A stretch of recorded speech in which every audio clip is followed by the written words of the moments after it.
The average investor does not. They don't think Does think not that far ahead. Think that far ahead. But I know people that have played that game for a long time and beat it. This is something I wanted to talk about earlier. Okay. Guys, this is what we're seeing. And I did a 10-minute StreamYard about this. If you do not have the cash to do a flip or let's not talk about flips. Let's talk about buy and holds. Let's say you don't have the cash to do it. And you're like, oh, I'm going to put this all on my credit card, all my credit lines. You're setting yourself up for failure. I agree. Why? Well, in my opinion, it's not going to cash flow enough to pay off that credit card. Mm-hmm. And it's subjective. Goes deeper than that.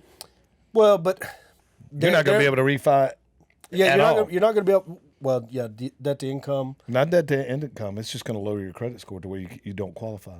If you're 700 when you start the buy and hold process, and you put let's say you put $30,000-$40,000 of debt on credit cards. By the time you get done with that rehab, your credit score is going to be below 620. You got to know how. But like there are people out there that I know that are very good at that game. Oh, I'm sure, but I'm talking about your average investor. I know, but here's he's not talking about not using them. He's talking about having it never show. Having it never show up. Very good at the game. We need to educate the public. All right, I'll tell them it's probably illegal, probably a crime.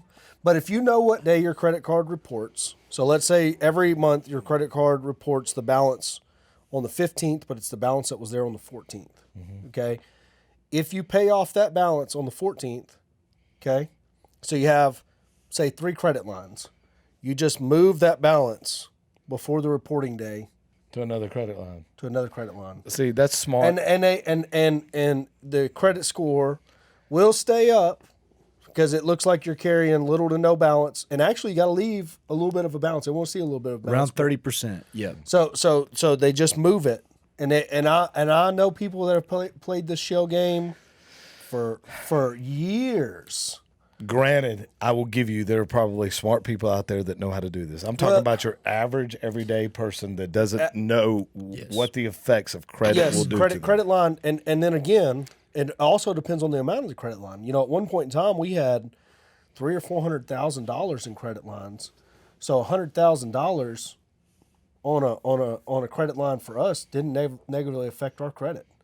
We could have $100,000 out. Now, if they all of a sudden said, hey, look, the economy's getting bad, your $400,000 credit line is now a $200,000 credit line and you got $100 on it, you're in a bind. Yeah. You know, so what you brought up is very, very good that most people aren't thinking about. You are correct. The average investor does not. They don't think that far ahead. Think that far ahead. But I know people that have played that game for a long time and beat it.